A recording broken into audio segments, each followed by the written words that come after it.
రాహుల్ గాంధీ గారిని ప్రధానమంత్రిని చేసి మేము రిజర్వేషన్లను సాధించుకుంటామని చెప్పి ఈ సందర్భంగా మీ అందరికీ తెలియజేస్తున్నాం. ప్రధానమంత్రి నరేంద్ర మోదీని గద్దెదించడానికి జాతీయ కాంగ్రెస్ కు ఒక అస్త్రం దొరికింది. ఆ అస్త్రం పేరే తెలంగాణ రాష్ట్ర ముఖ్యమంత్రి రేవంత్ రెడ్డి. ఏదైతే ప్రస్తుతం తెలంగాణ రాష్ట్రంలో బీసీలకు 42% రిజర్వేషన్ కావాలని దానికి సంబంధించి ఒక బిల్లు ప్రవేశపెట్టి ఇక్కడ ఆమోదించి దాన్ని అమలు చేయాలని చెప్పేసి కేంద్రం పైన ఒత్తిడి తేవడానికి ఢిల్లీలోని జంతర్ మంతర్ దగ్గర తెలంగాణ రాష్ట్రానికి సంబంధించిన కాంగ్రెస్ నాయకులు కాకుండా దేశవ్యాప్తంగా ఉన్న కాంగ్రెస్ నాయకులు ఒక ధర్నాను అయితే ఇస్తారు. అయితే ఈ ధర్నాలో భాగంగా మీడియా ముఖంగా మాట్లాడుతూ ఒకవేళ కేంద్ర ప్రభుత్వం బీజేపీ ప్రభుత్వం బీసీలకు 42% రిజర్వేషన్ అమలు చేయకపోతే ప్రధాని నరేంద్ర మోదీని గద్దె దించి రాహుల్ గాంధీని ప్రధానమంత్రి చేసైనా 42% రిజర్వేషన్ అమలు చేస్తాం అని చెప్పి రాహుల్ గాంధీని ప్రధానమంత్రి చేయాలనే తన ఆశను ఆకాంక్షను మీడియా ముఖంగా బయటపెట్టారు రేవంత్ రెడ్డి గారు. సో మొత్తం మీద ఏదైతే రేవంత్ రెడ్డి గారు 42% రిజర్వేషన్ కోసం బీసీల కోసం కొట్లాడుతున్నారో సో మరి కేంద్రంలో ఉంది అదే బీసీ ప్రధాని. బీసీలు ఏదైతే రాజ్యాధికారం కోసం ఇక్కడ కొట్లాడుతున్నారో అక్కడ ప్రస్తుతం బీజేపీలో ప్రధానిగా ఉన్నటువంటి మోదీ బీసీ కాబట్టి ఆయనను దించితే మళ్ళీ కాంగ్రెస్ తరఫున బీసీ క్యాండిడేట్ని ప్రధానమంత్రిగా నిలబెడతారా అనేది ఒక ప్రశ్న.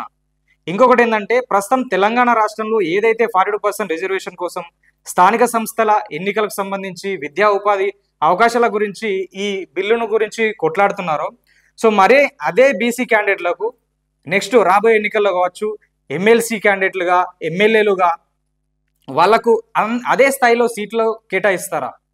సీట్లు కేటాయించిన తర్వాత కూడా ఎమ్మెల్యేలకు మంత్రి పదవులు ఇస్తారా? ఎందుకంటే 42% ఎక్కువ జనాభా ఉన్నటువంటి బీసీలకు అదే స్థాయిలో అంటే దామాషా పద్ధతిలో అదే స్థాయిలో వాళ్ళకు మంత్రి పదవులు ఇస్తారా అనేది ఇంకొక ప్రశ్న. ఏదైతే రాహుల్ గాంధీని ప్రధానిగా చూడాలని రేవంత్ రెడ్డి గారు ఆశపడుతున్నారో ఆ రాహుల్ గాంధీ గారి గురించి మొన్న సుప్రీంకోర్టు కొన్ని వ్యాఖ్యలు చేయడం జరిగింది.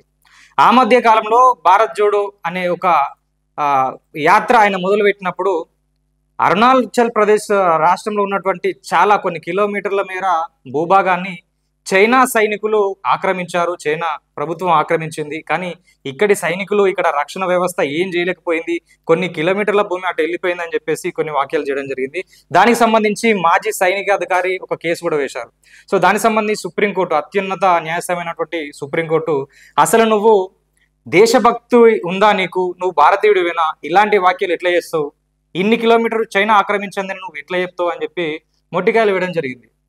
సో ఏదైతే ఇంతకు ముందు ప్రధాని నరేంద్ర మోదీని గద్దెదించడానికి కావచ్చు, ఇరకాటంలో పెట్టడానికి కావచ్చు, ఎదుర్కోవడానికి కావచ్చు, ఏదైతే ఇండియా కూటమి ఉందో ఇండియా కూటమిలో భాగంగా రాహుల్ గాంధీ, సోనియా గాంధీ కావచ్చు, తర్వాత మాయావతి, మమతా బెనర్జీ, అటు ఢిల్లీ నుంచి వెళ్ళి కేజ్రీవాల్, నితీష్ గడ్కరీ ఇలాంటి చాలా మంది ప్రయత్నం చేసినప్పటికీ విఫలమయ్యారు. కానీ ఇప్పుడు తెలంగాణ రాష్ట్రం తరఫున రేవంత్ రెడ్డి గారు ఏదైతుందో ఖచ్చితంగా ప్రధానమంత్రిని నరేంద్ర మోదీని గద్దెదించి రాహుల్ గాంధీని ప్రధానమంత్రి చేస్తారని ఒక గొప్ప ఆకాంక్షతో ఉన్నారు. అయితే గతంలో బీజేపీ కంటే ముందు 10 ఏళ్ల పాటు కేంద్రంలో పాలించినటువంటి కాంగ్రెస్ అప్పుడు ఎందుకు బీసీలకు ఈ 42% రిజర్వేషన్ అంశాన్ని బయటకు తీసుకురాలేదు, ఎందుకు వాళ్లకు ఈ రిజర్వేషన్ కల్పించలేదు?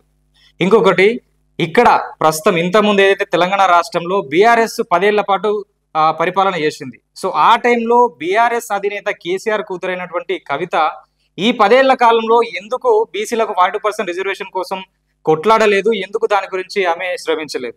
సో అప్పుడు ఏదైతే అధికార పక్షంలో ఉన్నప్పుడు చేయలేని వాళ్ళు ప్రతిపక్షంలోకి వచ్చిన తర్వాత కొట్లాడడానికి అట్లీస్ట్ ముందుకు వస్తున్నారు. సో మొత్తం మీద అటు రేవంత్ రెడ్డి గారు కానీ ఇటు కవిత కానీ బీసీల కోసం, బీసీల అభ్యున్నతి కోసం, వాళ్లకు రాజకీయం కావచ్చు ఉపాధి అవకాశాల కోసం చాలా కొట్లాడుతున్నారు. సో బీసీలు మరి ఎంతవరకు వారు ఎంబడి ఉంటారు, ఎంతవరకు వారితో పాటుగా కొట్లాడతారు, ఎంతవరకు 42% రిజర్వేషన్ని వాళ్ళు పొందుతారు అనేది వేచి చూడాల్సిందే.